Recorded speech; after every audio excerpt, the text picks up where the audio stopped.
દિલ્હીના રાજ દરબારમાં રાજસભા જામી હતી. બાદશાહ અકબર સિંહાસને બેઠા હતા. આસપાસ દરબારીઓ બેઠા હતા.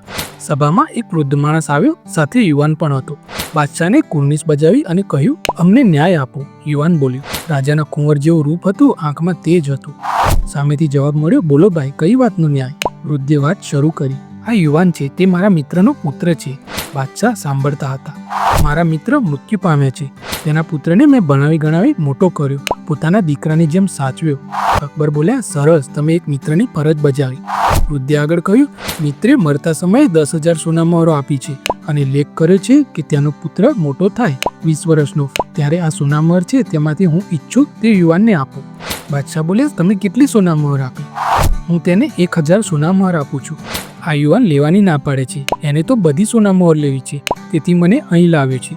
વૃદ્ધે પોતાનું દુઃખ વ્યક્ત કર્યું. બાદશાહ બોલ્યા, ભાઈ, તારે કંઈ કહેવું છે? યુવાને કહ્યું, મારે તો ન્યાય જોઈએ. આટલું બોલીને તે ચૂપ થઈ ગયો. વાત વિચારવા જેવી હતી. દરબારીઓ માથું ખંજવાળતા હતા. અમલદારો પગથી જમીન કોતરવા લાગ્યા. બાદશાહ પણ વિચારમાં પડી ગયા. તે બોલ્યા, લેખમાં સ્પષ્ટ છે કે વૃદ્ધ જે ઈચ્છે તે આ યુવાનને આપે. તો ભાઈ 1,000 સોના મહોર લઈ લે. યુવાન કાંઈ ન બોલ્યો. બિરબલ બુદ્ધિનો ભંડાર. બિરબલથી અન્યાય સહન ન થાય. તેણે યુવાન તરફ જોયું. યુવાન સાચો હતો. તે ન્યાય લેવા આવ્યો હતો. બિરબલ સભામાં ઊભો થયો અને બોલ્યો, મને રજા આપો તો મારે આ બાબતમાં કંઈક કહેવું છે. બાદશાહ બોલ્યા, બોલ, તારો શું અભિપ્રાય છે? બિરબલે વૃદ્ધને કહ્યું, 10,000 સોના મહોરના 2 ડગલા કરો, એક 9,000નો અને બીજો 1,000નો. વૃદ્ધે સોના મહોરના 2 ડગલા કર્યા. બિરબલે વૃદ્ધને પૂછ્યું, આમાંથી તમને કયો ભાગ ઈચ્છો છો?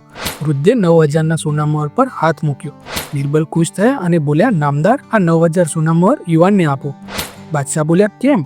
બિરબલે સ્પષ્ટ કર્યું, લેખ તમે વાંચ્યો છે, જેમાં લખ્યું છે આ વૃદ્ધ જે ઈચ્છે તે આ યુવાનને આપે. વૃદ્ધ 9,000 સોના મહોર ઈચ્છે છે, એટલે તે સોના મહોર યુવાનને આપવી જોઈએ.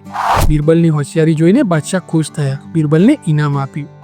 યુવાન પણ ખુશ થયો અને બાદશાહની દુઆ દેતો ચાલતો થયો. તો મિત્રો, વાર્તા સારી લાગે તો લાઈક કરજો, ચેનલને સબસ્ક્રાઇબ કરજો. મળીશું બીજા વિડીયોમાં. જય હિન્દ, જય ભારત, જય જય ગરવી ગુજરાત.